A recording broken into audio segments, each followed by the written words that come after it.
Hello friends. जैसे कि मैंने आपसे प्रॉमिस किया था कि मैं आपके लिए एक फुल प्रैक्टिस पेपर लेके आऊँगा और उस पेपर को मैं ऑमनीबस पैटर्न पे बनाऊँगा। चूँकि आईबीपीएस के अभी जो भी पेपर हो रहे हैं विद्युत विभाग के, उसमें जो पैटर्न है वो ऑमनीबस पैटर्न है। ऑमनीबस पैटर्न क्या होता है? जिसमें आपके कोई सेक्शन नहीं बना होता। अगर कोई क्वेश्चन सपोज रीजनिंग का आ गया, उसके बाद में हिंदी का आ जाएगा, फिर इंग्लिश का, इसको बोलते हैं ऑमनीबस पैटर्न। मतलब मिक्सचर ऑफ क्वेश्चंस, और कोई सर्टेन आपका कोई सेक्शन ना बनाओ। ठीक है, तो सेक्शनल क्वेश्चंस नहीं आ रहे, ऑमनिबस पैटर्न पे क्वेश्चन आ रहे हैं। तो वो कैसे करने हैं, उसकी स्ट्रेटेजी क्या होनी चाहिए, अगर आपके पास ऑमनिबस पेपर आता है तो किस तरह आपको उसको सॉल्व करना है, उसकी पूरी प्रिपरेशन स्ट्रेटेजी, आपको किस तरह अटेम्प्ट करना है, पेपर अटेम्प्ट करने की स्ट्रेटेजी, वो सब चीज़ें आपको अच्छे से क्लियर कर दूंगा आज इसी वीडियो के माध्यम से। लास्ट तक बने रहिए और यार इसको ज़्यादा से ज़्यादा शेयर करो ताकि मुझे भी मोटिवेशन रहे। अगर आपको क्वालिटी कंटेंट चाहिए, ऐसे ही वीडियोस चाहिए और, तो यार इसको लाइक करो, शेयर करो, ताकि मुझे भी लगे कि हाँ इन वीडियोस का आपको फ़ायदा मिल रहा है। तो आज मैंने जो पेपर बनाया उसमें 140 प्रश्न है और 200 मार्क्स है। बिल्कुल आपके एग्ज़ाम जो पैटर्न होगा उस पर आधारित है। सेम ऐसा कि ऐसा ही आपको पेपर मिलेगा एग्ज़ाम हॉल में। तो अगर आप इस तरह के पेपर्स की प्रैक्टिस करोगे आपको बहुत फ़ायदा मिलेगा। स्टेनोग्राफर का पेपर तो आने वाला है, ठीक है, तो उन लोगों के लिए तो ये बहुत इंपॉर्टेंट है कि आप इस पेपर को एक बार अच्छे से जो सॉल्व करके जाओ। और ये पेपर आपको टेलीग्राम पे भी मैं आपको शेयर कर दूंगा, ठीक है। तो जो टेलीग्राम चैनल है मेरा, या उसका लिंक है, आप यहाँ पे जाइए। इस टेलीग्राम चैनल को जब आप ओपन करोगे तो वहाँ पे आपको ये पेपर की पीडीएफ या पीपीटी दोनों मैं डाल दूंगा। तो वहाँ से आप इस पेपर को पहले सॉल्व कर लो, ठीक है। और अगर आपको आंसर्स डायरेक्ट देखने हैं तो आप इस वीडियो को देख लो। जैसा भी आपको अच्छा लगे, आप पहले पेपर सॉल्व करके अपने मार्क्स भी कैलकुलेट कर सकते हैं। तो जैसा भी आपको सुटेबल लगे वैसा आप कर लीजिए, आपके लिए दोनों तरफ से बेनिफिशियल रहेगा। चलिए स्टार्ट करते हैं विद द फर्स्ट क्वेश्चन। तो देखिए, ज़्यादातर केसेस में क्या होता है, आपको रीजनिंग का क्वेश्चन मिलता है, लेकिन ऑमनिबस पेपर में आपको कोई सा भी प्रश्न मिल सकता है। तो पहला प्रश्न यहाँ पे कौन सा है? कंसीलमेंट, ठीक है, ये इंग्लिश का क्वेश्चन है, ठीक है। कंसीलमेंट का मतलब होता है छिपाना, कुछ भी कवर करना किसी चीज़ को। तो इसका जो सही उत्तर हो जाएगा कवर। तो इसमें आपको देना था सेम इन द मीनिंग। हमेशा आपको क्वेश्चन अच्छे से पढ़ना है दोस्तों। क्वेश्चन अगर आपने थोड़ा भी गलत पढ़ लिया तो आपका उत्तर हमेशा गलत आएगा। तो यहाँ पे आपको पूछ रहा है एंड सिनोनिम, ठीक है, सिनोनिम पूछ रहा है वो। सेम इन द मीनिंग मतलब सिनोनिम बताना है। तो सिनोनिम जो आपका कंसीलमेंट होता है उसका मतलब ढकना होता है, किसी चीज़ को छुपाना होता है। तो उसका सिनोनिम क्या हो जाएगा? कवर हो जाएगा। तो इसका सही उत्तर हो जाएगा कवर, ठीक है। अगर आप अदर ऑप्शन देखो तो रिविलेशन मतलब होता है कोई किसी चीज़ को उजागर करना, एलिमिनेट मतलब किसी चीज़ को मिटाना, रिजेक्ट मतलब किसी चीज़ को जो हम रिजेक्ट कर देते हैं ना, मना कर देते हैं, इंट्रोडक्शन मतलब किसी भी चीज़ का इंट्रोडक्शन देना। तो सिंपल मीनिंग से आपको पता चल गए होंगे इनके। चलिए चलते हैं नेक्स्ट क्वेश्चन पे।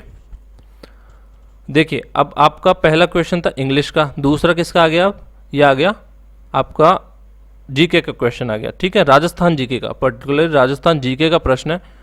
ऐसा पेपर आपको पूरे यूट्यूब में कहीं नहीं मिलेगा, पूरे आप गूगल पे सर्च कर लो, ऑमनिबस पैटर्न पे एक भी पेपर नहीं मिलेगा आपको। ये मैंने खुद से बैठकर डिज़ाइन किया है।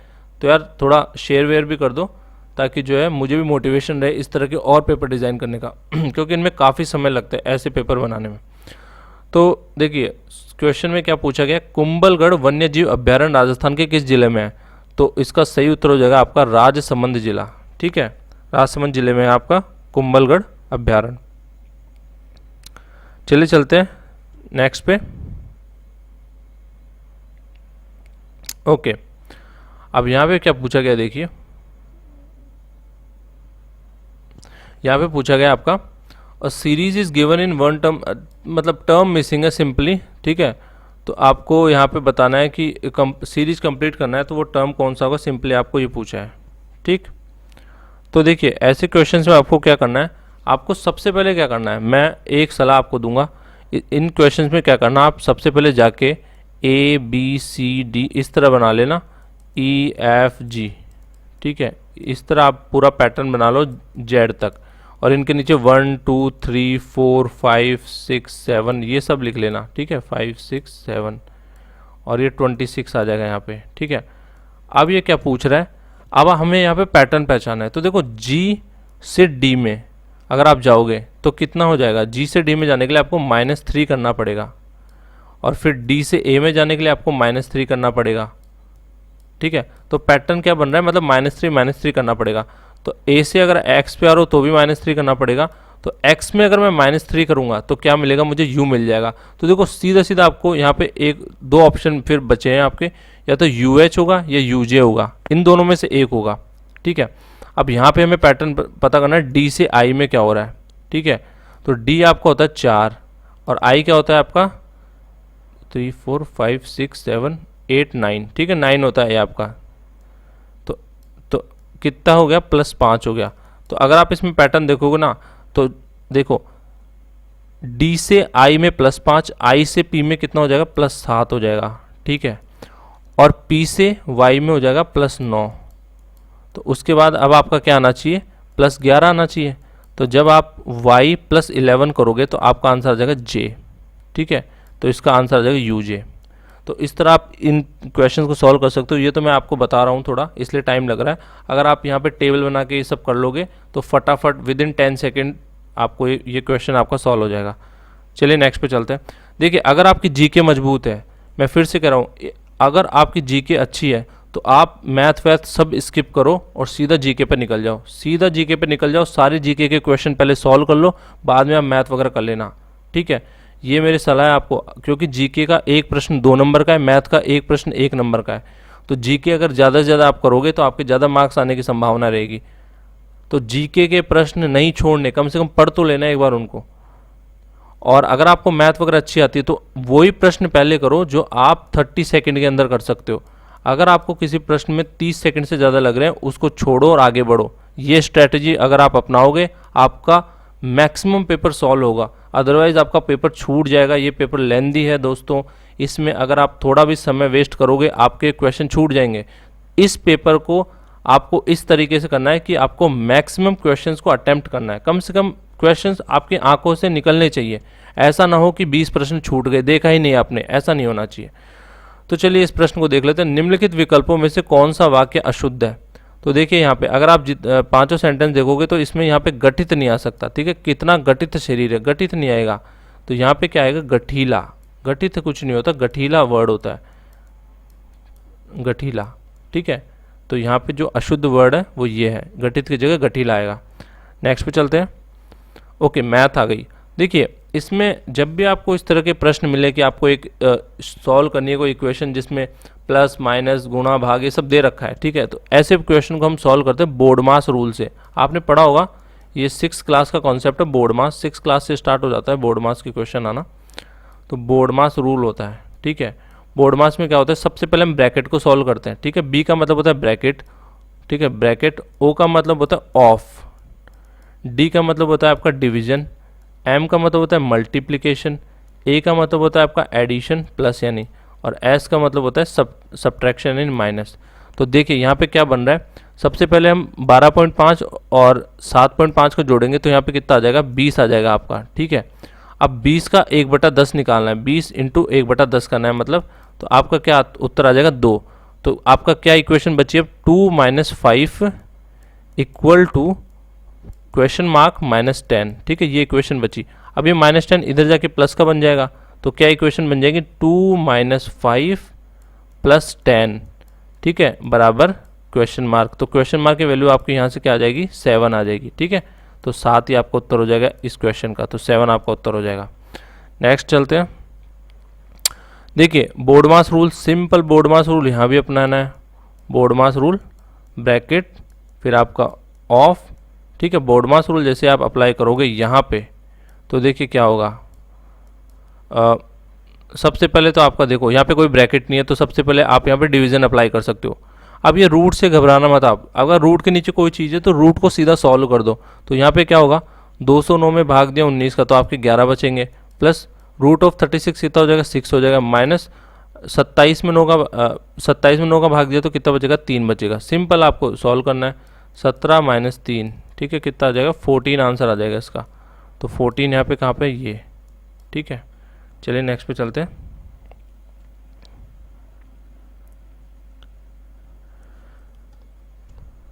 ओके, राजशेखर के प्रबंध कोश के अनुसार चौहान साम्राज्य के संस्थापक कौन थे, ठीक है। तो चौहान साम्राज्य के संस्थापक थे वासुदेव, तो ये चीज़ देखिए, ये चीज़ आपको अच्छे से याद रखनी है कि चौहान जो है इनके कौन थे। तो इन सब चीज़ों को आप अगर अच्छे से प्रिपेयर कर लोगे ना, ये नॉर्मल चीज़ें हैं। जैसे आपको चौहान वंश में क्या क्या याद रखना है, पृथ्वीराज चौहान याद रखना है। पृथ्वीराज चौहान के बाद अजय राज का भी थोड़ा याद रख लेना, इन्होंने अजमेर नगर बसाया था। तो एक दो पॉइंट आपको अच्छे से याद होने चाहिए, ठीक है। इससे आपका क्या है, आपकी डेप्थ बढ़ेगी जीके में, और जीके में आप जितना डेप्थ अच्छे से कवर कर लोगे, आपके मतलब बहुत चांसेस है कि आपके काफ़ी मार्क्स आ जाएंगे जीके में। तो ये नॉर्मल क्वेश्चन था, मॉडरेट क्वेश्चन था। अगर आप थोड़ा सा भी जीके पढ़ चुके हो, लक्ष्य की कोई एक किताब उठा लो, उसको 2-3 बार पढ़ लो, तो ये सब क्वेश्चन तो आपके आराम से सॉल्व हो जाएंगे। नेक्स्ट पे चलते हैं, ठीक है। ये है क्वेश्चन, देखो ये अच्छा क्वेश्चन है। अगर आपने इसमें थोड़ा सा भी दिमाग लगाया तो क्वेश्चन हो जाएगा, अन्यथा आपका ये क्वेश्चन गलत हो जाएगा। पर इसमें आपको थोड़ा सा अच्छा दिमाग लगाना पड़ेगा। इसमें देखो क्या पूछा है, ये क्वेश्चन देखो, इनमें आपको एक चीज़ अपनानी है कि जब भी किसी भी पर्सन की बात हो रही है तो सबसे पहले हमें उनका रिलेशन पता लगाना है।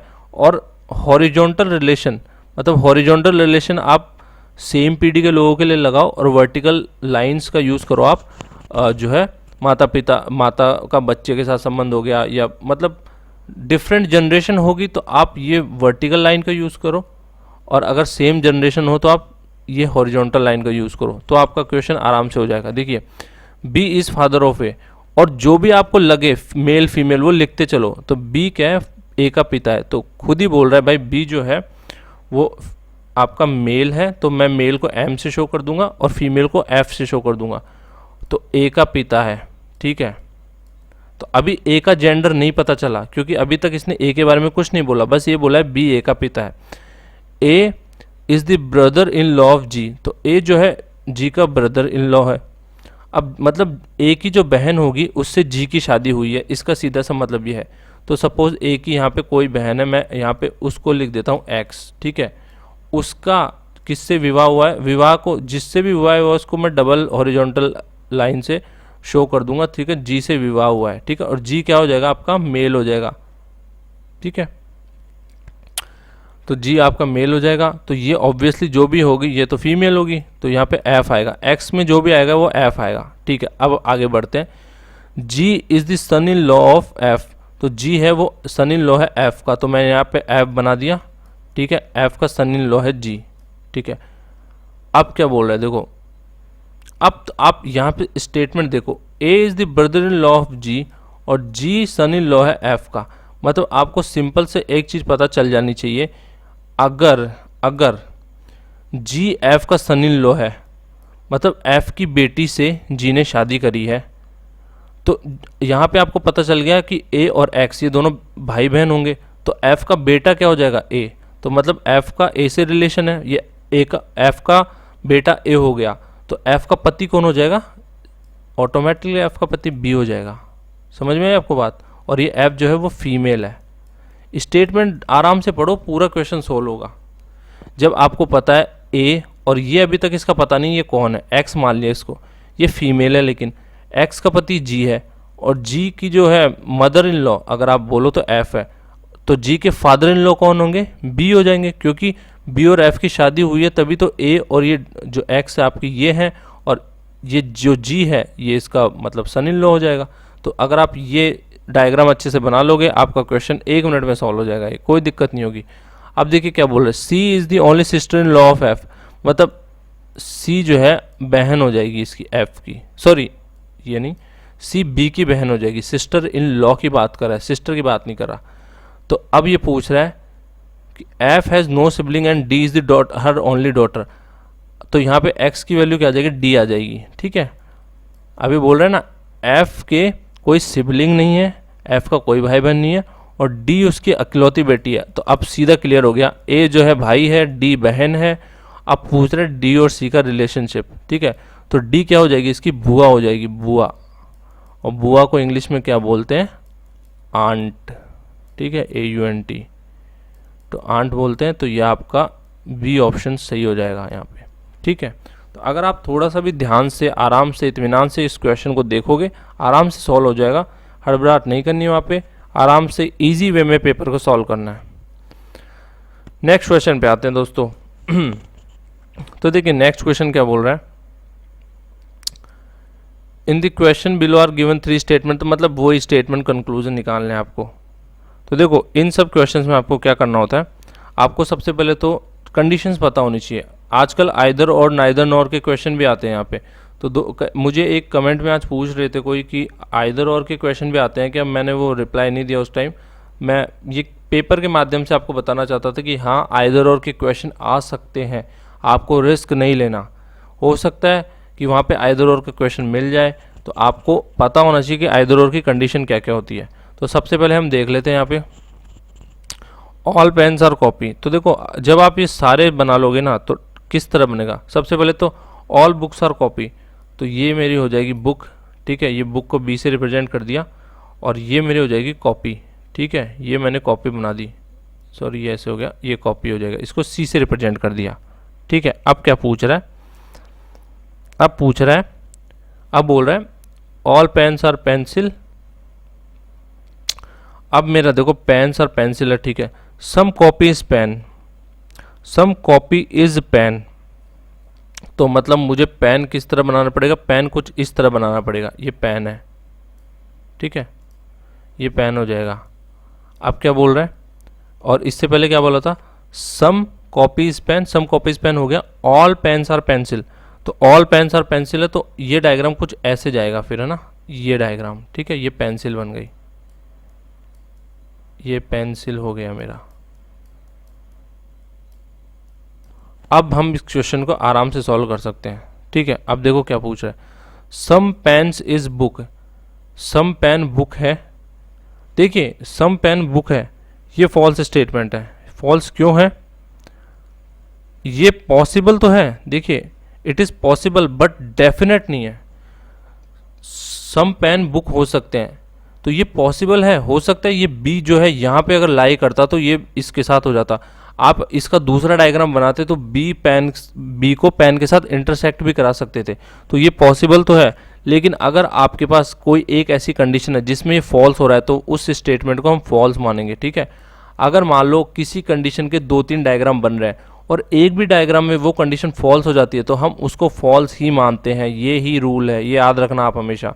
तो मैंने केवल एक डायग्राम बना के आपको यहाँ बता दिया कि इस कंडीशन में ये फॉल्स होगा, ठीक है, फॉल्स हो रहा है क्योंकि बी का पेन से कोई रिलेशन नहीं हो रहा। हो सकता है कि अगर आप दूसरे डायग्राम में बी को इसके पास बनाते तो वो ट्रू हो जाता, लेकिन एक भी फॉल्स मतलब कंप्लीट स्टेटमेंट फॉल्स होगा। तो यहाँ पे स्टेटमेंट जो पहला वाला है ये आपका फॉल्स हो जाएगा, ये कंक्लूजन आपका फॉल्स हो गया मतलब। दूसरा नो पेन इज बुक, ठीक है, तो इसमें क्या है, ये भी फॉल्स है, क्यों, पॉसिबल तो है, it is possible but definite नहीं है, तो क्योंकि पेन और बुक में कोई सीधा रिलेशन नहीं है, ठीक है, पेन और बुक में कोई सीधा रिलेशन नहीं है, इसलिए हम डेफिनेटली नहीं कह सकते कि ये स्टेटमेंट ट्रू है। तो जब भी आपका इस तरह का स्टेटमेंट है, अब मैं आपको बता देता हूँ कि जो आइदर और की कंडीशन क्या होती है। तो पहली कंडीशन क्या होती है, both the conclusion must be can not be determined, मतलब यहाँ पे इन दोनों को हम डिटरमाइन नहीं कर सकते। तो पहली तो इसकी कंडीशन ये हो गई, ठीक है, और जो भी ऑब्जेक्ट हो ना उनका कंक्लूजन सेम होना चाहिए, ठीक है, कंक्लूजन सेम होना चाहिए। तो इन दोनों का जो कंक्लूजन है वो सेम है, देखो आप, some pen is book, no pen is book, ठीक है। और अगर ऐसा कंडीशन बन रही है कि ऑल सम या सम नॉट, इस तरह की कंडीशन बन रही है तो आपका आइदर और बन जाता है। कभी अगर मैं वीडियो बनाऊंगा तो आपको अच्छे से बता दूंगा कि सिलोजिज्म कैसे सॉल्व करते हैं, उसमें मैं आपको अलग से बता दूंगा। अभी के लिए इतना ही है कि इसका आंसर जो आपका हो जाएगा वो हो जाएगा आइदर कंक्लूजन 1 और कंक्लूजन 2 फॉलोज। तो यहाँ पे आइदर कंक्लूजन 1 और कंक्लूजन 2 फॉलोज इसका सही उत्तर हो जाएगा। चलिए नेक्स्ट पे चलते हैं। लीव और remove from a place consider danger, मतलब मैं आपको सीधा सा एग्जांपल दे दूं, मान लो बाढ़ आ गई, ठीक है, बाढ़ आ गई, अगर बाढ़ में आप वहाँ से नहीं निकले तो आप मारे जाओगे, उस घर से या किसी एरिया से नहीं निकले तो उस प्रोसेस को, मान लो आप वहाँ फंस गए तो आपको बचाने की जो प्रक्रिया होगी, सुरक्षित स्थान पे पहुँचाने की प्रक्रिया होगी, उसको क्या बोलेंगे हम, इवैक्यूएशन बोलते हैं। तो इवैक्यूएट करना, जैसे भूकंप आ जाता है तो आपने अगर कभी बिल्डिंग्स के ऊपर देखा हो तो वहाँ पे लिखा होता है, साइन लगे होते हैं कि please evacuate the building in case of earthquake, अगर अर्थक्वेक आ जाए तो तुरंत बिल्डिंग खाली कर दें। तो इस तरह के जो साइंस वगैरह लगे होते हैं उसका मतलब होता है कि सुरक्षित जगह आप सुरक्षा की दृष्टि से आप उस जगह को खाली कर दीजिए। तो इवैक्यूएशन, जैसे अभी अफगानिस्तान में तालिबान का राज आ चुका है तो अभी जो हमारे हिंदू भाई बहन थे उनको लाने के लिए जो प्लेन गया था हमारा, ठीक है, तो उन्होंने क्या किया था, यहाँ से लोगों को इवैक्यूएट किया था, तो उसको बोलते हैं इवैक्यूएशन, मतलब सुरक्षित स्थान पर ले जाना और या फिर खाली करना। बेसिकली इसका मतलब होता है खाली करना। एलिमिनेट मतलब दूसरा ऑप्शन देखो, एलिमिनेट मतलब मिटाना होता है, अवॉइड मतलब किसी को अवॉइड करना, इवेड मतलब नॉर्मल इसका मतलब भी मिटाना ही होता है। तो चलिए आगे चलते हैं, इसका सही उत्तर हो जाएगा इवैक्यूएट। नेक्स्ट पे, after an dash with staff members on board a plane, a passenger jumped off a taxiing plane on a runway at a US airport. तो देखिए इसमें क्या आएगा। अब इसमें अगर आप सेंटेंस की सेंस देखोगे तो भाई आप एयरपोर्ट पे अगर कोई इशू हो जाता है तो मतलब क्या करोगे, आप उनसे झगड़ा करोगे, सीरियस उनसे आर्गुमेंट करोगे किसी चीज़ के बारे में, तो आर्ग्यूमेंट यहाँ पे सही आंसर होना चाहिए। अब चूंकि यहाँ पे आर्ग्यूमेंट दे नहीं रखा तो आर्ग्यूमेंट का सिनोनिम क्या होता है, अल्टरकेशन होता है, ठीक है। आर्ग्यूमेंट का सिनोनिम क्या होता है, अल्टरकेशन होता है। अल्टरकेशन का मतलब होता है नॉइजी आर्ग्यूमेंट। इसको अगर सिनोनिम आप पूछो तो अल्टरकेशन का सिनोनिम ही होता है अ नॉइजी आर्ग्यूमेंट, ठीक है। तो यहाँ पे अल्टरकेशन आपका सही उत्तर हो जाएगा। या किसी चीज़ पे डिसएग्रीमेंट होना इन पब्लिक, लेकिन मतलब शोर शराबा होके डिसएग्रीमेंट हो, मतलब आपने शोरगुल कर दिया, लड़ाई कर ली किसी से पब्लिक प्लेस पे, तो उसको अल्टरकेशन बोलते हैं। चलिए नेक्स्ट पे चलते हैं। Pointing to a woman a man Ravi said she is daughter of my grandfather's only child, how is woman related to Ravi. ठीक है, it's a very easy question. तो अगर आप इसको सॉल्व करोगे तो देखिए इसमें आपका डायग्राम कैसे बनेगा। सबसे पहले तो आपके रवि जो है उनके ग्रैंडफादर, ठीक है। अब ओनली चाइल्ड ऑफ रवि की बात हो रही है, तो ओनली चाइल्ड ऑफ रवि, ठीक है, only child of Ravi,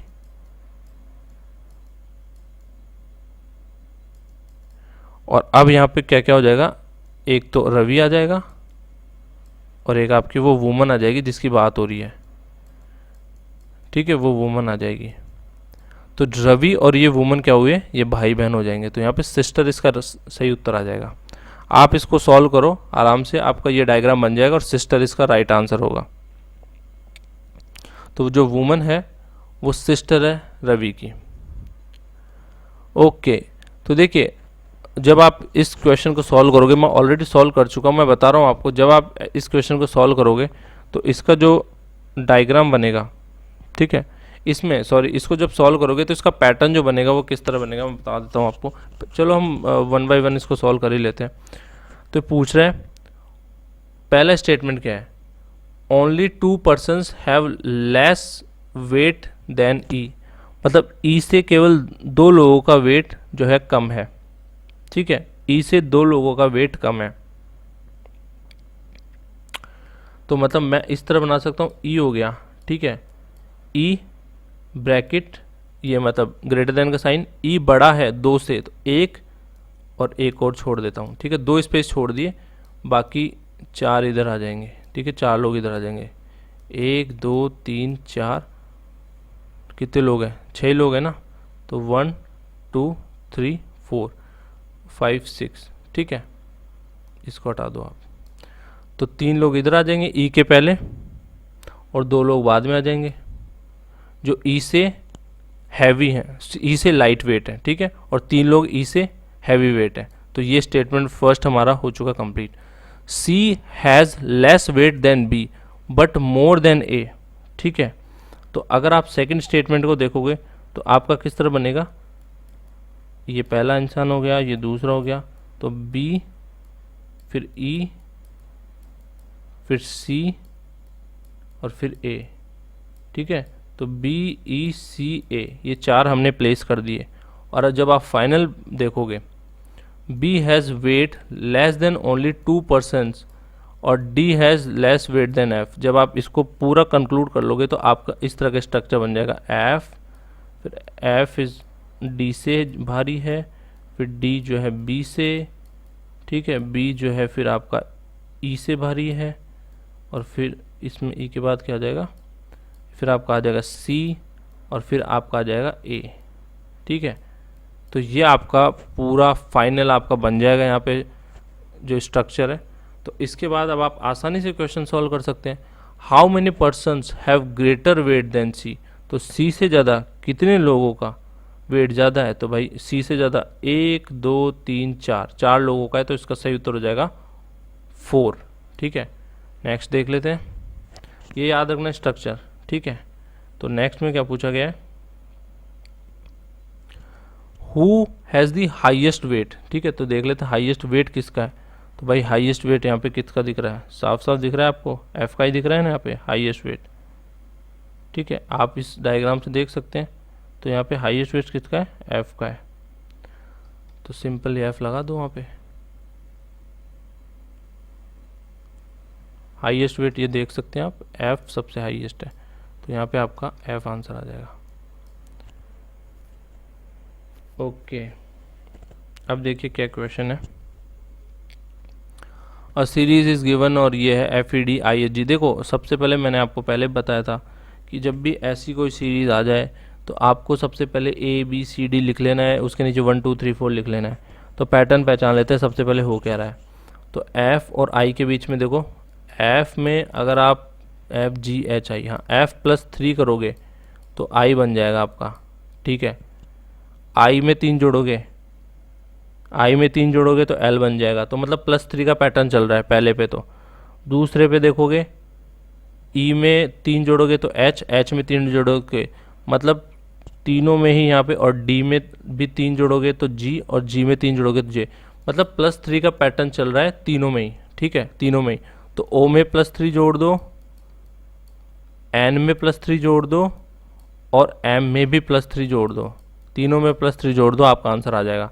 O में +3, N में +3 और M में +3, तीनों में +3 जोड़ दो तो आपका आंसर आ जाएगा इसमें।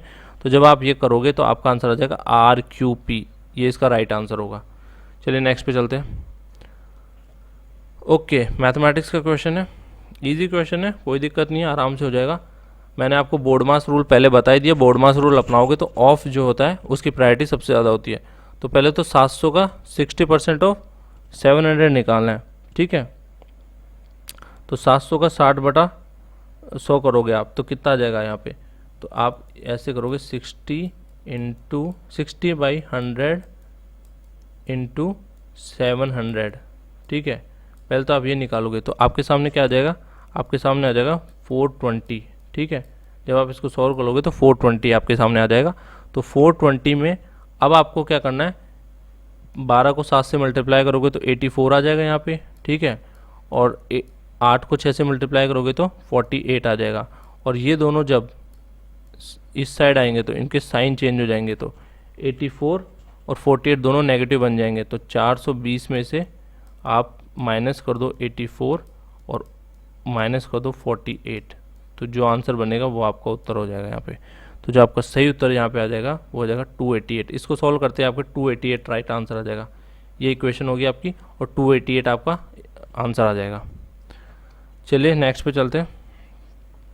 अब ये क्वेश्चन देखो, अगर आपको ऐसे क्वेश्चंस में थोड़ा डाउट है तो उसको स्किप करके आगे निकल जाना, क्योंकि अगर आप स्किप करके आगे नहीं निकलोगे तो आपका बहुत सारा समय वेस्ट हो जाएगा और आप यहाँ पे जो है प्रॉब्लम में आ जाओगे, आपके क्वेश्चंस छूट सकते हैं।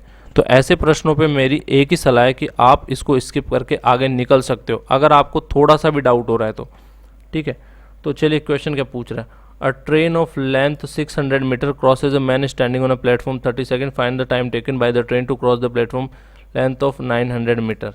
ठीक है, तो सबसे पहले तो हमें पता होना चाहिए कि स्पीड का फॉर्मूला क्या होता है। स्पीड क्या होती है भाई, डिस्टेंस अपॉन टाइम होता है। ये तो बच्चों को पता होता है, 6 क्लास से पढ़ते आ रहे हैं, speed equal to distance upon time. अब लेंथ ऑफ द ट्रेन कितनी है, 600 मीटर है, 30 सेकंड में किसी आदमी को क्रॉस करती है। Length of a platform is 900 metre. अब देखो कैलकुलेशन क्या करना है हमें, सबसे पहले speed of the train, train की स्पीड निकालनी है। तो ट्रेन की स्पीड क्या होगी भाई, ट्रेन की लेंथ है 600। ठीक है, एक आदमी को क्रॉस करिए। आदमी की ध्यान रखना, आदमी की हम कोई चौड़ाई लंबाई ये कुछ नहीं मानते। ठीक है, जब भी ट्रेन और एक मैन में कंपैरिजन होगा तो मैन की कोई भी हम मतलब फिजिकल आइडेंटिटी नहीं मानेंगे। इस तरह नहीं मानेंगे कि आदमी भी जो है 1 मीटर मोटा है या 1 सेंटीमीटर मोटा है, कुछ भी ऐसा कुछ नहीं मानते। आदमी को 0 मान के चलते हैं हम, बिल्कुल नेगलेक्ट करते हैं। ठीक है, तो यहाँ पे क्या हो गया, यहाँ पे क्या हो गया आपका, तो अगर मुझे निकालनी है कि उसकी स्पीड कितनी थी, तो डिस्टेंस कितना चला 600, कितनी देर में चला 300 में, ठीक है। 600/30 कर दूंगा तो मेरी कितनी आ जाएगी 20 मीटर पर सेकंड की स्पीड आ गई ट्रेन की, ठीक है। 20 मीटर पर सेकंड की ट्रेन की स्पीड आ गई। Length of the train total निकालनी मुझे, तो टोटल कितना वो ट्रैवल करेगी, एक तो खुद की लेंथ प्लस प्लेटफॉर्म की लेंथ, तो कितना हो जाएगा 600 खुद की लेंथ हो जाएगी प्लस प्लेटफॉर्म की लेंथ 900, तो कितना हो जाएगा ये आपका हो जाएगा 1500, ठीक है। तो 1500 इसकी टोटल लेंथ हो गई, टोटल डिस्टेंस अब 1500 हो गई। और स्पीड कितनी हो गई आपको पता ही, अभी हमने निकाल दी 20, ठीक है। 20 इसकी स्पीड हो जाएगी। तो टाइम टू कवर डिस्टेंस कितना आ जाएगा 75 सेकेंड। इसको जब सॉल्व करोगे ना तो time to cover distance 75 second आ जाएगा, जो ये आपका सही उत्तर होगा यहाँ पे। तो ये 75 सेकेंड आपका सही उत्तर होगा। नेक्स्ट पे चलते हैं। भेड़ की कौन सी नस्ल ऊन की बेहतर गुणवत्ता प्रदान करती है, तो देखिए भेड़ की जो मेरिनो नस्ल होती है ना वो ऊन की बेहतर गुणवत्ता प्रदान करती है। और राजस्थान में 8 अलग अलग भेड़ों की नस्ल पहचानी गई है, मैं नाम बता देता हूँ यहाँ पे, या तो आप देख ही रहे हो। इसके अलावा कौन कौन से नाम हैं, एक तो जैसलमेरी है, नाली आ गया, मैनपुरी है, चोकला है, मगरा है, मारवाड़ी है, पुगल है, ये सब भेड़ की नस्लें हैं, तो याद रखना। नेक्स्ट पे चलते हैं। निम्नलिखित में से कौन सा राजा मत्स्य संघ का राज प्रमुख था। बहुत ही इंपॉर्टेंट क्वेश्चन है, आपको पता होना चाहिए मत्स्य संघ में कौन कौन से शामिल थे। तो मैं इसका शॉर्ट ट्रिक बताता हूँ आपको, अगर याद नहीं हो तो अलवर को हम ए लिख सकते हैं, ठीक है। अलवर को हम ए लिख सकते हैं, भरतपुर, अलवर, भरतपुर, करौली और धौलपुर, ठीक है। अलवर, भरतपुर, करौली और धौलपुर। तो मैं तो उसको कैप्ड लिख देता हूँ, CABD, कैप्ड, ठीक है। कैप्ड याद रख लो, कैप्ड याद रख लो या कैप्ड याद रख लो, कैसे भी याद रख लो, ठीक है। तो मत्स्य संघ जो हमारे आज़ादी के बाद बनाया गया था, राजस्थान के एकीकरण में सबसे पहले किसका निर्माण हुआ था, मत्स्य संघ का निर्माण हुआ था सबसे पहले, ठीक है। मत्स्य संघ का उद्घाटन किसने किया था, NV गॉडगिल ने मत्स्य संघ का उद्घाटन किया था। और कब किया था 18 मार्च को, ठीक है। 18 मार्च 1948 को किया था, ठीक है। मत्स्य संघ 18 मार्च 1948 को किया था। इसमें अलवर, भरतपुर, करौली और आपके धौलपुर, ये 4 जिले थे। इन 4 जिलों को मिला के मत्स्य संघ की स्थापना हुई थी। इसके बाद इसके प्रधानमंत्री कौन थे, शोभाराम कुमावत। इसके राज्य प्रमुख थे उदयभान सिंह, ठीक है। इसके राज्य प्रमुख कौन थे, उदयभान सिंह। और प्रधानमंत्री भी याद रखना, शोभाराम कुमावत। तो इतना 2 चीज़ें आप याद रख लेना, इंपॉर्टेंट है। प्रधानमंत्री और राज्य प्रमुख, हो जाएगा आपका काम। अब जो भीम सिंह थे वो राजस्थान संघ के राज प्रमुख थे, ठीक है। भीम सिंह किसके थे, राजस्थान संघ के राज प्रमुख थे। जब आप इंटीग्रेशन ऑफ राजस्थान पढ़ोगे तो वहाँ पे आएगा आपको कि पहले तो आपका मत्स्य संघ बना, फिर राजस्थान संघ बना, उसके बाद आपका संयुक्त राजस्थान, वृहद राजस्थान, संयुक्त वृहद राजस्थान, ठीक है। ये सब पूरा 7 स्टेप्स हैं, जो आपके 7 प्रोसेस हुए हैं पूरे।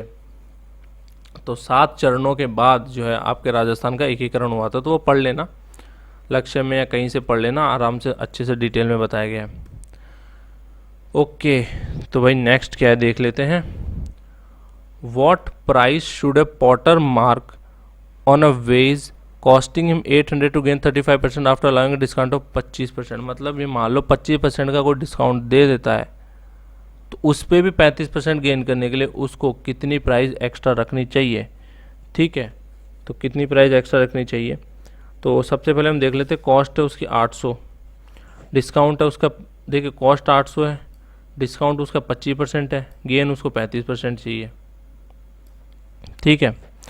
तो फॉर्मूला अगर हम यूज़ करेंगे तो percentage increase in mark price, percentage increase in mark price अगर आप फॉर्मूला लगाओगे ना तो उस फॉर्मूले के से अगर आप कैलकुलेट करोगे तो इसमें क्या आएगा, तो उसमें जोड़ दो आप A + B, ठीक है।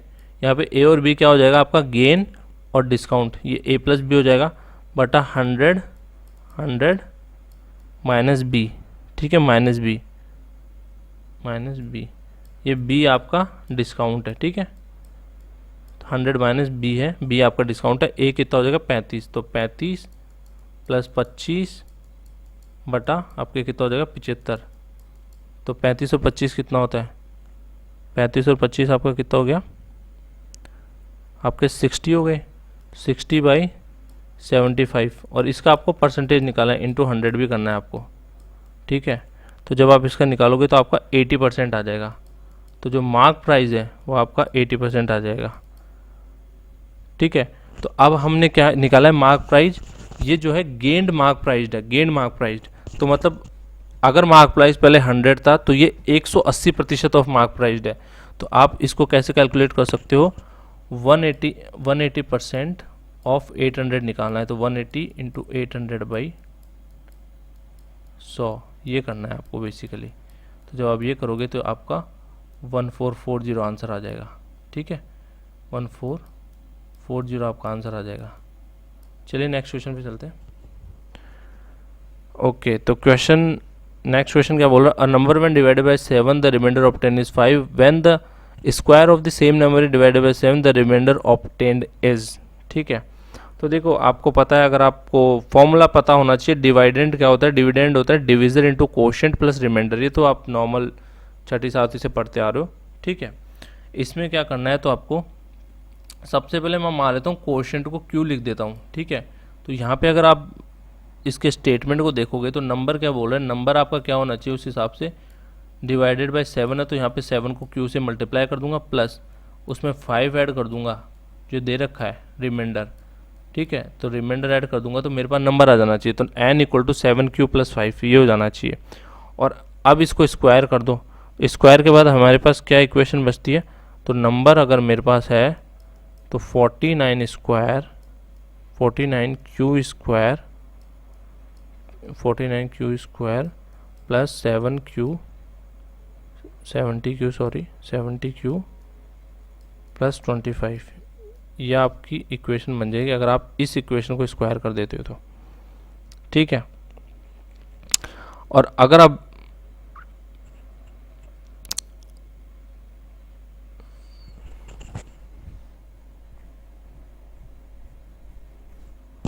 ठीक है, ये आपकी बन गई। अब यहाँ पे देखो 7 से डिविजिबल ये कब बनेगा, इसको अगर मैं 7 से डिविजिबल बनाना है मुझे, तो देखो 49 में 7 का डिवाइड आराम से हो जाएगा, 70 में 7 का डिवाइड आराम से हो जाएगा, लेकिन 25 जो है उसमें 7 का डिवाइड नहीं हो सकता। तो 25 में से मैं कितना घटाऊं कि 7 से डिवाइड हो जाए, तो अगर मैं 25 में से 4 घटा देता हूँ, ठीक है, तो ये बन जाएगा 21, ठीक है, 21 बन जाएगा। 21 को मैं 7 से डिवाइड कर सकता हूँ, तो यहाँ पे क्या रिमाइंडर कितना बचेगा आपका, 4 बचेगा, तो आपका 4 आंसर आ जाएगा। चलिए नेक्स्ट पे चलते हैं। देखिए ऐसे क्वेश्चंस ग्रुप में आते हैं और आपको ग्रुप में फटाफट ऐसे क्वेश्चंस को कंप्लीट करना है। तो ये क्वेश्चंस आपके ग्रुप में आते हैं और ग्रुप में क्वेश्चन आपको ग्रुप में करने हैं। आपको इन क्वेश्चंस को अगर आपको थोड़ी सी भी अच्छी प्रैक्टिस है इनकी, तो आप आसानी से ये 2-3 मिनट में 4 प्रश्न कर सकते हैं, 3 से 4 प्रश्न, और ये फ्री के मार्क्स हैं क्योंकि ये क्वेश्चंस फटाफट निकल जाते हैं अगर आपको थोड़ा सा भी इनकी प्रैक्टिस है तो, ठीक है। तो 1-2 क्वेश्चंस कैसे प्रैक्टिस पहले से करके चले जाना। ओके, तो देख लेते हैं क्या पूछ रहा है। तो यहाँ पे पूछा जा रहा है आपसे, सबसे पहले तो टेबल दे रखी है, the following table that shows the total number of students and percentage of girls and boys in 5 different classes, ठीक है। तो 5 डिफरेंट क्लासेज में आपको गर्ल्स और बॉयज़ की परसेंटेज दी गई है। तो पहला प्रश्न आपसे क्या पूछा जा रहा है, what is the difference between the number of boy students in Hindi class and the number of girl students in English class. तो डिफरेंस बताना है, ठीक है। तो number of boy student from Hindi कितने हो जाएंगे, देखो हिंदी क्लास आप यहाँ पे देखो, ये है हिंदी क्लास अपनी, ठीक है। अब यहाँ पे नंबर ऑफ बॉयज़ कितने 40 हैं, ठीक है। तो अगर मुझे परसेंटेज निकालना है, तो अगर 250 में से 40 है, ठीक है, परसेंटेज 40 है, और मुझे एब्सोल्यूट नंबर निकालना है, एब्सोल्यूट नंबर, तो 250 का 40 सीधा सीधा कर दो, एब्सोल्यूट नंबर आ जाएगा। तो 250 × 40/100 कर दूंगा मैं, तो मेरे पास एब्सोल्यूट नंबर आ जाएगा। जब आप इसको सॉल्व करोगे, ये इससे कट गया और ये इससे कट गया, तो आपके पास 100 आ जाएगा। तो ये मेरे पास एब्सोल्यूट नंबर आ गया, मतलब 100 बच्चे हैं मेरे पास, 100 लड़के हैं हिंदी क्लास में, ठीक है, 100 लड़के हैं। और number of girls in English class same तरीका अगर आप अपनाओगे, 55% है 300 का, 300 का जब आप 55% करोगे तो आपके पास 165 आ जाएगा। ठीक है, अब ये पूछ रहा है भाई साहब इनका डिफरेंस, तो 165 में से 100 घटा दो तो यहाँ पे आपका 65 उत्तर आ जाएगा। फ्री के नंबर है, बिल्कुल फ्री के नंबर है, इसमें तो 1 मिनट भी नहीं लगनी चाहिए, हो जाएगा क्वेश्चन आपका सॉल्व। अब हम आते हैं नेक्स्ट क्वेश्चन पे। What is the respective ratio of the number of boy students in English class to the number of boy students in mathematics class. ठीक है, तो रेस्पेक्टिव रेशियो क्या होगा, तो सिंपली आपको number of boys in English class अगर आप निकालोगे तो आपके number of boys in English class कितने बैठेंगे, ये आपकी इंग्लिश क्लास है, ये आपके नंबर ऑफ बॉयज़ है 45। ठीक है, 45% है 300 का, 300 का 45% निकालोगे तो भाई आपका 135 बनता है। ठीक है, 135 हो गया। अब बोल रहे हैं number of boys in mathematics class, तो भाई मैथमेटिक्स में नंबर ऑफ बॉयज़ कितने हैं, ये आप आ जाओ 60 है, तो 500 का 60% निकालोगे तो कितना बैठेगा, 300 बैठ जाएगा आपका। ठीक है, 300 आ जाएगा। अब क्या बोल रहा है, number of boy in English class, तो मतलब सीधी सी बात है, इन दोनों का रेशियो पूछ रहा है, 135 बटा 300 कितना होगा, तो देख लो यार 9 बटा ये आपके बैठ जाएगा 20। ठीक है, 15 से डिवाइड कर दो, 15 नाम 135, 15 और ये 20 आ जाएगा यहाँ पे, तो 9:20 आना चाहिए इसका आंसर, तो ये आपका ऑप्शन आ जाएगा। नेक्स्ट पे चलते हैं। What is the total number of girls in English and Hindi classes together, तो टोटल नंबर ऑफ गर्ल्स, तो इस बहुत ही नॉर्मल क्वेश्चन है, परसेंटेज का सबसे सिंपल अगर कोई क्वेश्चन हो सकता है तो यही है।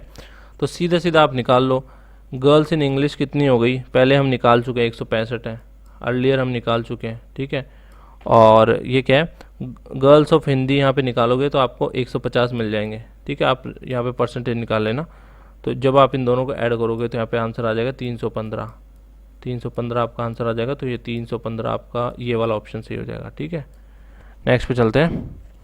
ये फाइनल क्वेश्चन है इसका। अब क्या पूछ रहा है इसमें, total number of students in the chemistry class forms approximately what percent of the total number of student the mathematics class. तो पहले तो केमिस्ट्री क्लास के पता लगा लो, तो केमिस्ट्री के आपके हो जाएंगे टोटल नंबर ऑफ स्टूडेंट 550 है ना, 550 है, तो 550 है केमिस्ट्री में और मैथमेटिक्स में 500 है, तो 550। ठीक है, और इसमें कितने 500 हैं, इसका परसेंटेज निकालना है हमें 100, तो भाई 110% आ जाएगा आंसर, 110% आंसर आ जाएगा, तो 110% ये वाला ऑप्शन आपका सही हो जाएगा।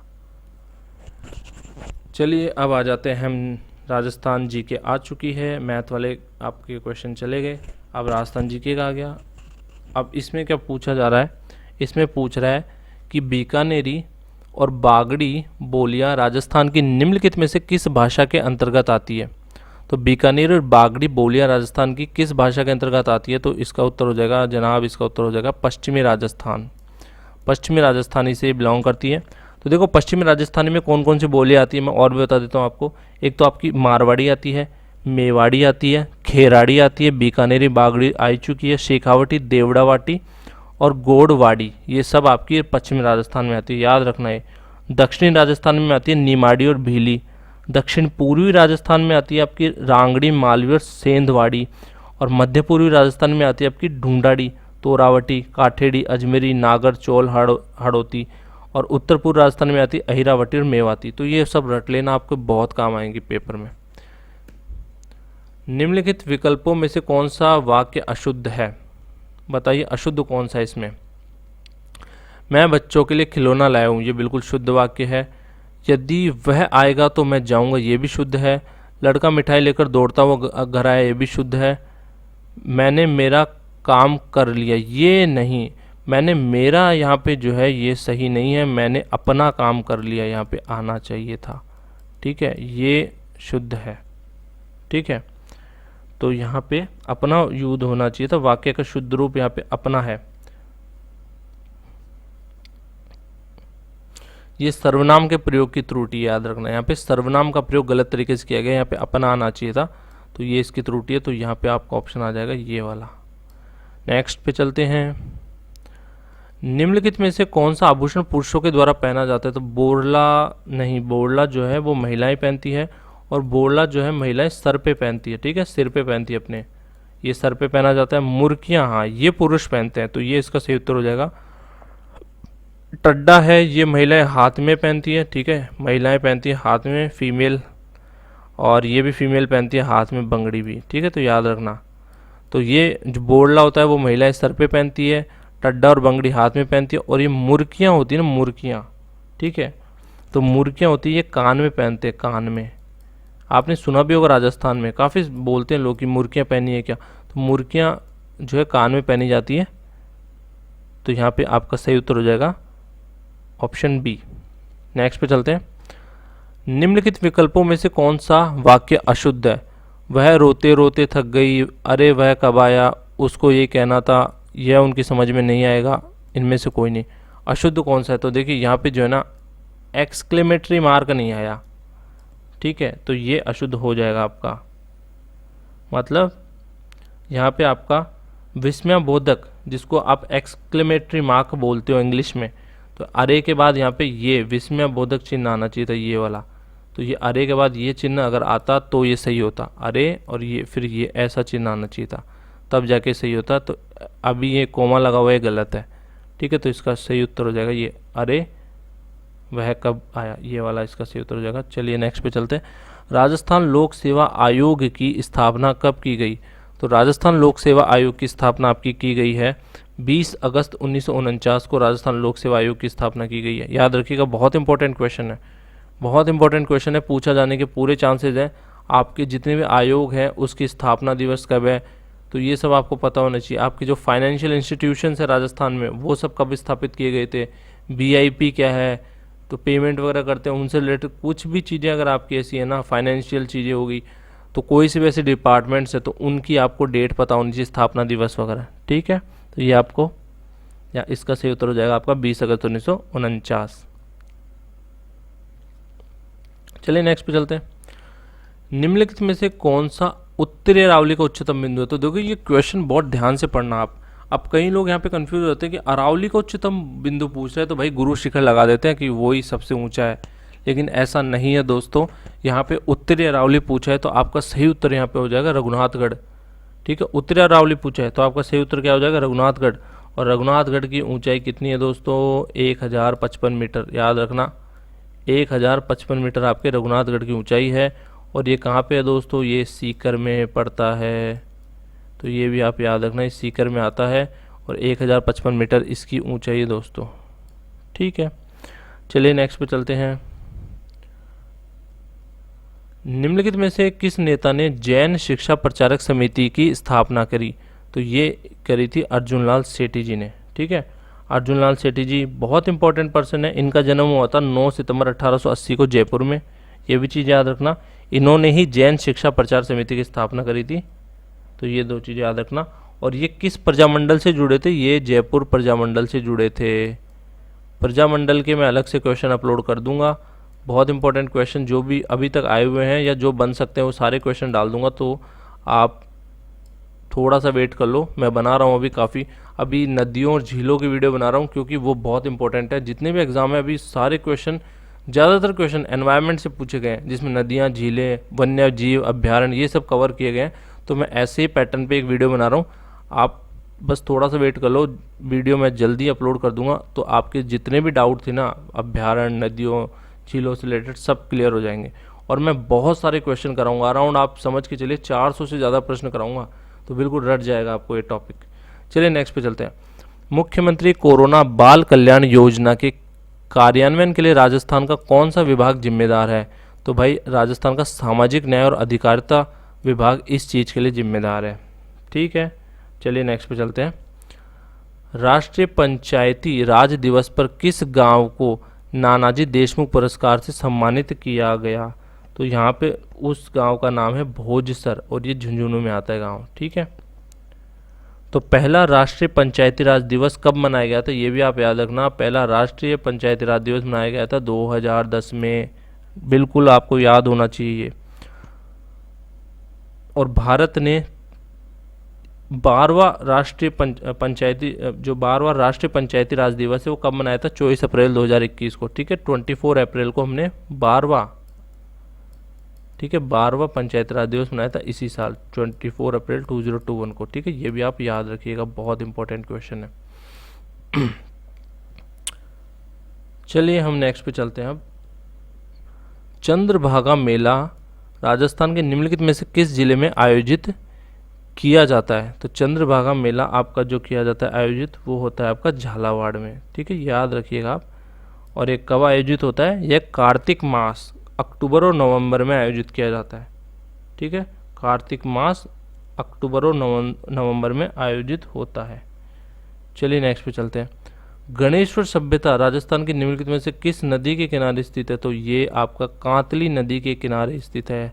तो कांतली नदी इसका सही उत्तर हो जाएगा। और इसकी खुदाई, गणेश्वर सभ्यता की खुदाई किसने करवाई थी दोस्तों? तो इसकी खुदाई करवाई थी रतन चंद्र अग्रवाल ने। रतन चंद अग्रवाल ने इसकी खुदाई कराई थी। इसको शॉर्ट में बोलते हैं, उनका नाम RC अग्रवाल। ठीक है, RC, रतन चंद्र अग्रवाल। ठीक है, याद रखिएगा नाम, रतन चंद्र अग्रवाल ने आपकी गणेश्वर की खुदाई करवाई थी, गणेश्वर सभ्यता की। और यह एक ताम्र युगीन सभ्यता थी। यहाँ से तांबे की छड़ और मछली पकड़ने का हुक भी मिला है, तो ये भी आप थोड़ा सा याद रख लेना, काम आएगा। चलिए नेक्स्ट पे चलते हैं। राजस्थान का कौन सा क्षेत्र कोपेन के जलवायु वर्गीकरण के अनुसार AW प्रकार की जलवायु का अनुभव करता है? तो इसका आपका जो सही उत्तर हो जाएगा वो हो जाएगा दक्षिणवर्ती क्षेत्र। ठीक है, कोपेन के आप देख लेना वर्गीकरण। तो कोपेन के वर्गीकरण बहुत सारे, रेगिस्तानी जलवायु को हम BWHW से रिप्रेजेंट करते हैं, और अरावली के दक्षिण पूर्व को हम CWG से रिप्रेजेंट करते हैं। तो ये सब आप पढ़ लेना। चलिए नेक्स्ट पे चलते हैं। निम्नलिखित में से कौन राज्य सूची के अंतर्गत आता है? तो देखिए, यहाँ पे केवल राज्य सूची की बात की गई है, समवर्ती सूची की बात नहीं करी गई है। याद रखिएगा ये चीज, केवल राज्य सूची की बात करी गई है। तो कृषि एक ऐसी चीज है जो राज्य सूची का हिस्सा है। दंड, कानून, शिक्षा, ये समवर्ती सूची का हिस्सा है।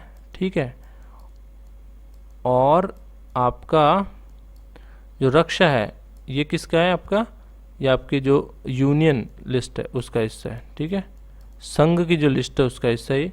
संघ की ये है, समवर्ती की ये है, और राज्य का कृषि है। ठीक है, याद रखिएगा ये। अब निम्नलिखित में से किस व्यक्ति या संस्था ने नीमच में 1857 के विद्रोह का नेतृत्व किया? तो किस व्यक्ति या संस्था ने नीमच में 1857 के विद्रोह का नेतृत्व किया था? उनका नाम था मोहम्मद अली बेग, इन्होंने किया था। याद रखिएगा, बहुत इंपॉर्टेंट क्वेश्चन है। ओके, और आपको पता होना चाहिए, तो मेवाड़ के यह छावनी जो थी आपकी नीमच, ये मध्य प्रदेश में थी। और ये किसके नियंत्रण में थी? मेवाड़ के राजनीतिक एजेंट शावर्स के नियंत्रण में थी। ठीक है, चलिए नेक्स्ट पे चलते हैं। राजस्थान राज्य बजट 2021 में किस शहर में बहरे और गूंगे बच्चों के लिए कॉलेज खोलने की घोषणा की गई है? तो भाई जयपुर में इसकी घोषणा की गई है। ये भी इंपॉर्टेंट है, याद रखिएगा। नेक्स्ट पे चलते हैं। अदवान बांध कहाँ स्थित है? ठीक है, तो अदवान बांध जो है आपका भीलवाड़ा में स्थित है। नेक्स्ट पे चलते हैं। जयपुर लिटरेचर फेस्टिवल में जारी मानस अवर बिहेवियर पुस्तक के लेखक कौन है? तो इसके जो लेखक है वो हैं श्री गुलाब कोठारी जी। आप अगर राजस्थान पत्रिका पढ़ते हो तो इनके बारे में जरूर जानते होंगे। यही आपके राजस्थान पत्रिका के संस्थापक भी हैं, याद रखिएगा। चलिए नेक्स्ट क्वेश्चन। राजस्थान जमींदारी और बिस्वेदारी उन्मूलन अधिनियम किस वर्ष में पारित किया गया? तो ये आपका पारित हुआ था 1959 में। ठीक है, नेक्स्ट क्वेश्चन। 65वीं राज्य स्तरीय टेबल टेनिस चैंपियनशिप निम्नलिखित में से किस स्टेडियम में आयोजित की गई? तो ये आपकी पटेल इंडोर स्टेडियम अजमेर में आयोजित हुई थी। ठीक है, और ये प्रतियोगिता कब से कब तक चली? 8 से 12 जनवरी को चली थी। तो ये भी थोड़ा याद रख लेना, अजमेर के पटेल इंडोर स्टेडियम में। ठीक है, राजस्थान राज्य सरकार द्वारा राजस्थान के पुलिस महानिदेशक कारागार के रूप में किसे नियुक्त किया गया है? तो ये आपका करंट अफेयर्स का क्वेश्चन है। तो भूपेंद्र कुमार डक को। ठीक है, भूपेंद्र कुमार डक को किया गया है। उन्होंने किसकी जगह ली ये भी याद रखना, राजीव दासोत की उन्होंने जगह ली है। चलिए नेक्स्ट पे चलते हैं। निम्नलिखित में से किस राठौर शासक ने खानवा के युद्ध में राणा सांगा को अपना समर्थन दिया था?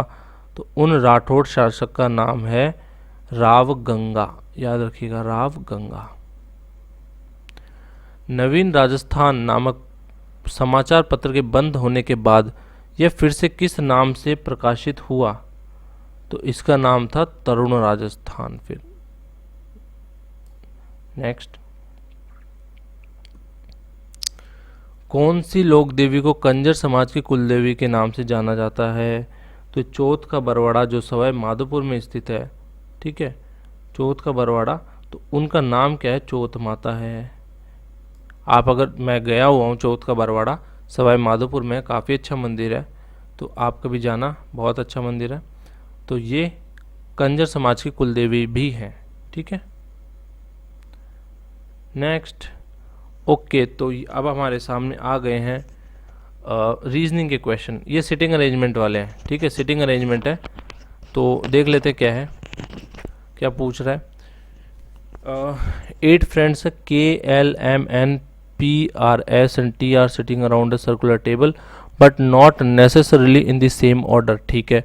All friends are facing inside, only 2% sits between M and T and sits to the right of S, K does not face S, R sits opposite to P, who is sitting immediate right to T, L and K are neighbors, okay. तो इसको बना देता हूँ मैं, तो सबसे पहले यहाँ पे एन ले लेते हैं,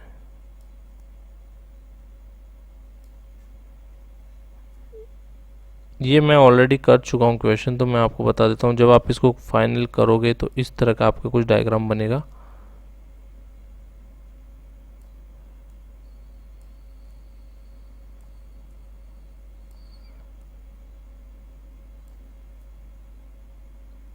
ठीक है, एन यहाँ पे आ जाएगा, टी आर के अपोजिट में फिर बन जाएगा आपके पी। पहले आप इसको खुद सॉल्व करके देखो, फिर ना समझ में आए तो आप इस डायग्राम को रेफर कर सकते हैं, ठीक है। एम, फिर यहाँ पे आ जाएगा एल एंड यहाँ पे आ जाएगा के, ठीक है। तो इस तरह का आपको स्ट्रक्चर मिलेगा। तो who is sitting opposite to M, M के अपोजिट में कौन है? तो यहाँ पे आपको सीधा सीधा दिख रहा है के सिट्स अपोजिट टू एम, तो यहाँ पे सही उत्तर जाएगा K. Next, what is position of T, T की पोजीशन क्या है? ठीक है, तो T sits immediate right to K, ठीक है। अगर आप देखोगे तो T sits immediate right, right में ना, तो टी जो है के राइट में है, तो यहाँ पे आपका उत्तर हो जाएगा इमीडिएट राइट ऑफ के, ये आपका सही उत्तर हो जाएगा। ओके, जूनियर वर्ग में सुंदर कांति जोशी महिला क्रिकेट पुरस्कार 2020-21 से किसे सम्मानित किया जाना है? तो ये सिमरन चौधरी जी को इससे सम्मानित किया जाना है, तो इसका सही उत्तर हो जाएगा सिमरन चौधरी। तो सिमरन चौधरी है कौन, पहले आपको पता होना चाहिए। सिमरन चौधरी बाएं हाथ की स्पिनर और ऑलराउंडर महिला क्रिकेटर है, ठीक है। तो याद रखना, स्पिनर है और ऑलराउंडर महिला क्रिकेटर है। राजस्थान में झालावाड़ रियासत की स्थापना अंग्रेजों ने कब की थी? बहुत इजी प्रश्न, 1838 में की थी, ठीक है, इजी प्रश्न है, कोई दिक्कत नहीं है। इसकी स्थापना क्यों की थी ये इंपॉर्टेंट है, ठीक है। और ये कोटा से तोड़ के बनाई गई थी, आपको पता होना चाहिए। तो एक तो आपके जो झाला जालिम सिंह थे जो कोटा से थे और कोटा के राजा थे राम सिंह, उनके बीच में विवाद हो गया था, तो उसके बाद अंग्रेजों ने जो है ब्रेक करके बनाई थी। और जो कोटा के झाला जालिम सिंह तो थे, जो जालिम सिंह जी थे, उनको झालावाड़ रियासत दे दी गई थी, ठीक है। और ये राजस्थान की दूसरी स्वतंत्र रियासत थी टोंक के बाद, ये भी याद रखिएगा। नेक्स्ट पे चलते हैं। केंद्रीय खाद्य प्रसंस्करण उद्योग मंत्रालय ने राजस्थान के किस जिले में तीसरा मेगा खाद्य उद्यान स्थापित करने की घोषणा की है? तो ये की है आपके बीकानेर में, ठीक है, ये याद रखिएगा, इंपॉर्टेंट क्वेश्चन है। बाल संरक्षण के क्षेत्र में काम करने वालों को प्रोत्साहित करने के लिए राजस्थान सरकार ने किस पुरस्कार की स्थापना की है? तो इसका जो सही उत्तर हो जाएगा वो हो जाएगा नेहरू बाल संरक्षण पुरस्कार की घोषणा की है। राजस्थान के वर्तमान मुख्यमंत्री श्री अशोक गहलोत का निर्वाचन क्षेत्र कौन सा है? तो यह है सरदारपुरा जोधपुर। ओके, नेक्स्ट पे, ऊपरमल पंच बोर्ड की स्थापना निम्नलिखित में से किस किसान आंदोलन के दौरान हुई थी?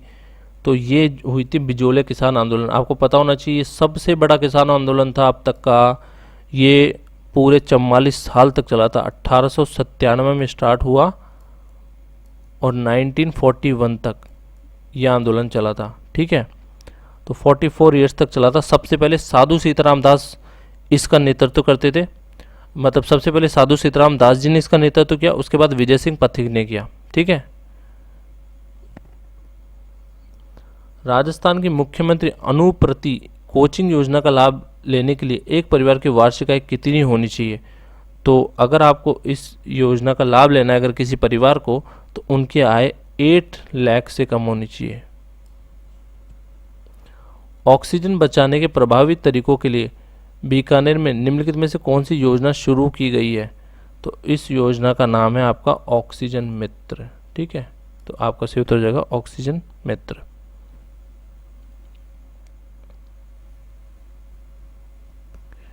ओके, नेक्स्ट क्वेश्चन है, निम्नलिखित में से तुगलकाबाद शहर किसने बनाया था? तो ये आ जाएगा आपका गियासुद्दीन तुगलक ने बनाया था तुगलकाबाद।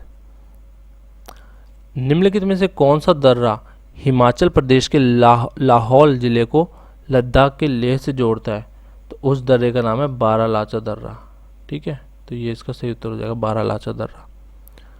मुख्य चुनाव आयुक्त को उसी प्रक्रिया का पालन करके निष्कासित कर दिया जाता है जिस प्रक्रिया से सर्वोच्च न्यायालय के न्यायाधीश को निष्कासित किया जाता है। ठीक है, नेक्स्ट।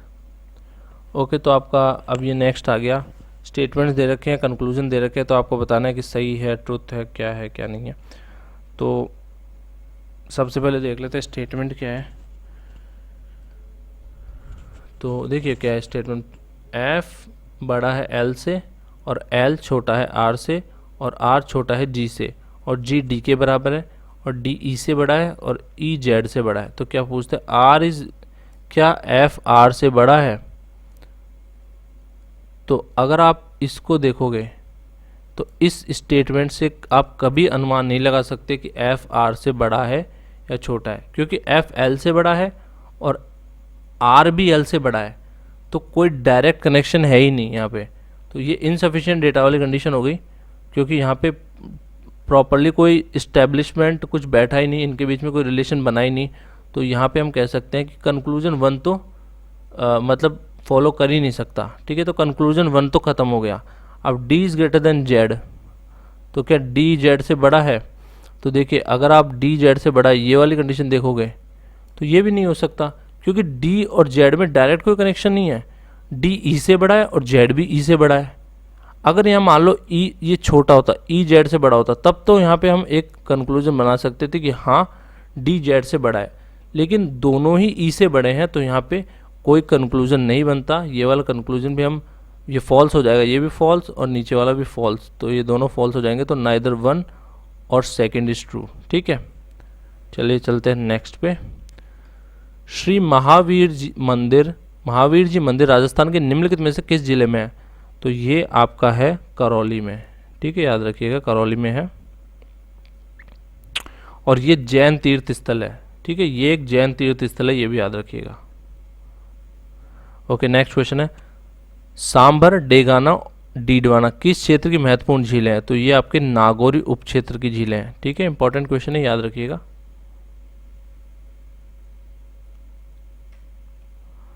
ओके, चलिए चलते हैं नेक्स्ट क्वेश्चन पे। In a certain language bridge BRIDE bride and doors, ये लिखा, how will TSPRG will be written that language. ठीक है, देखिए जब भी ऐसे प्रश्न है तो आपको इसमें सबसे पहले तो ना कई बार क्या कन्फ्यूजन हो जाती है, तो आप क्या करो, इस तरह का डायग्राम बना लो, BRI, ठीक है, I दे रखा है, D दे रखा है, E दे रखा है। ठीक है, BRID ये दे रखा है। अब यहाँ पे क्या दे रखा है, मैंने यहाँ पे नंबर लिखना है मुझे बस 5 4 फिर मुझे लिखना है 9, फिर मुझे लिखना है यहाँ पे 18 और मैंने यहाँ पे लिख दिया 2। ठीक है, अब इसमें लिखने के बाद आपको सीधा सीधा यहाँ इस तरह बना दो। टी जाएगा 4 पे, आर जाएगा 18 पे, ठीक है, और बी जाएगा 2 पे और ई जाएगा 5 पे। अब आपको क्या समझ में आ रहा है? सिंपल सी बात है यार, ए को अगर 1 से रिप्रेजेंट करूँगा ना तो बी की वैल्यू 2 हो जाएगी, ई की वैल्यू 5 हो जाएगी, तो इस तरह ये पूरा बन जाएगा। तो सिमिलरली इसको जब आप सॉल्व कर लोगे तो T S P R G की जो वैल्यू आएगी वो आएगी 71816192 ठीक है, तो 71816192 ये इसका सही उत्तर हो जाएगा। चलिए नेक्स्ट पे चलते हैं। निम्नलिखित में से किस कलाकार ने एल्बम ऑफ द ईयर श्रेणी में ग्रैमी पुरस्कार 2021 जीता? तो वो जीता है टेलर स्विफ्ट ने। चलिए नेक्स्ट क्वेश्चन। द्विपक्षीय डैश अभ्यास वरुण 2021 का 19वां संस्करण 25 से 27 अप्रैल को अरब सागर में आयोजित किया गया था। तो बताइए इसमें किस किस सेना ने भाग लिया था? तो इसमें भारतीय और फ्रांसीसी सेना ने भाग लिया था। तो भारतीय और फ्रांसीसी, तो इसमें जो सही उत्तर हो जाएगा वो हो जाएगा आपका लास्ट ऑप्शन, भारतीय फ्रांसीसी नौसेना। ओके, ये फिर से वेन डायग्राम आ गया एक। तो देखिए इसमें क्या है, इन दी फॉलोइंग क्वेश्चन बिलो, इसमें ठीक है। अब सम, इसमें आपको सीधा सीधा बनाना है सम कोल्ड आर आइस, ठीक है। तो ये मेरा आइस है सपोज और ये मेरा कोल्ड है, तो मैंने बना दिया ये कोल्ड हो गया, ठीक है, और ये मेरा आइस हो गया। तो सम कोल्ड आर आइस। अब क्या दूसरा स्टेटमेंट क्या है? ऑल आइस आर वाटर, तो ऑल आइस को मैंने वाटर से ये डिनोट कर दिया, ये वाटर बन गया। अब क्या है? नो वाटर इज़ हॉट, तो ये हॉट हो गया, ठीक है, और इनमें कोई रिलेशन नहीं है, कट कर दिया। अब ये क्या पूछ रहा है देखिए, सम वाटर आर कोल्ड। तो देखिए इसमें क्या बोल रहे हैं, some cold are ice, some cold are ice, कुछ कोल्ड अगर आइस है और सारा आइस वाटर है तो ऑब्वियसली भाई कुछ वाटर तो कोल्ड बनेगा ही बनेगा। तो पहला स्टेटमेंट आपका बिल्कुल सही है। Some ice being hot is a possibility, some ice being hot a possibility, no it's not a possibility, because जो आपका सारा ही जो आइस है वो तो वाटर है, और वाटर का अगर यहाँ पे हॉट से कोई रिलेशन नहीं है तो पॉसिबिलिटी बिल्कुल नहीं बनती कि आइस हॉट से कोई रिलेशन रखेगी। तो ये वाला फॉल्स हो जाएगा आपके सेकंड वाला। तो ओनली फर्स्ट फॉलो कर रहा है इसमें, तो ओनली कंक्लूजन वन फॉलोज, तो इसमें सही उत्तर हो जाएगा ये, ठीक है। चलिए नेक्स्ट पे चलते हैं। बहुत ईजी प्रश्न है, अगर आप इसमें थोड़ा, मतलब ये तो बिल्कुल थोड़ा सा दिमाग लगा लो तो हो जाएगा। इसमें क्या पूछा है कि निम्नलिखित का मिलान कीजिए। आपके सामने क्या दे रखा है? आपके सामने दे रखा है कृत्रिम रेशम, प्राकृतिक रेशा, थर्मोप्लास्टिक और थर्मोसेटिंग प्लास्टिक। तो देखिए प्राकृतिक रेशा ऊन होता है। अब आपको बी में फर्स्ट ढूंढना है, बी में फर्स्ट ओनली थर्ड ऑप्शन में भाई कहीं है ही नहीं, तो आपको और ऑप्शन तो देखने की जरूरत ही नहीं पड़ी, सीधा उत्तर लगा दो।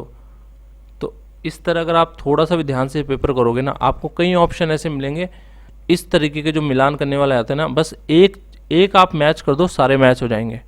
चलिए नेक्स्ट पे चलते हैं। निम्नलिखित में से किस किले को राजस्थान के जिब्राल्टर के नाम से भी जाना जाता है? तो जो आपका अजमेर का तारागढ़ जो किला है उसको राजस्थान के जिब्राल्टर के नाम से भी जानते हैं। तो दोस्तों ये आपके हो गए हैं आज 70 क्वेश्चंस मैंने करा दिए हैं। ये पार्ट 1 मैं अपलोड अभी कर दूंगा, पार्ट बी मैं कल तक अपलोड करूंगा। तो पार्ट फर्स्ट पे क्या रिस्पॉन्स रहता है, आप इस पेपर को मैं टेलीग्राम पे अपलोड कर दूंगा, इसको सॉल्व करो और फिर यहाँ पे आके आंसर्स देखो। सबसे बेस्ट तरीका यही है। या अगर आपके पास समय कम है तो फटाफट इसको 2x पे चला के कैसे भी करके आप देख लो कैसे जो है आपको अप्रोच करनी है।